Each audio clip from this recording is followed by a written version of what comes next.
باورت میشه این ادیت تولدی فقط با این شاته؟ تو به دنیا اومدی حتی خدا محو شد باشی هر روزت بودن تو چشم میگیرم.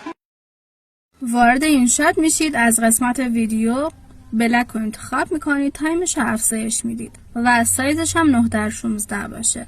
از قسمت PIP این کروماکی رو وارد میکنید، تمام صفحش میکنید، از بخش کات اوت کروماکی رو انتخاب میکنید، قطره شکن رو روی رنگ سبز قرار میدید و این دوتا قسمت رو میبرید بالا که رنگ سبزتون حذف شه.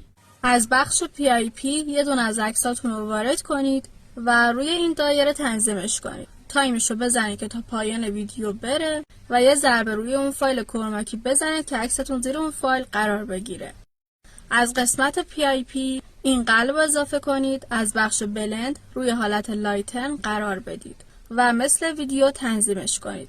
تایمش رو بزنید که تا پایان ویدیو بره و از قسمت انیمیشن از این بخش این انیمیشن رو بهش بدید. روی ویدیوتون ضربه بزنید، از قسمت افکت رو انتخاب کنید و از این بخش این افکت رو به ویدیوتون بدید. مقدارش رو خیلی کم کنید، تایید رو بزنید.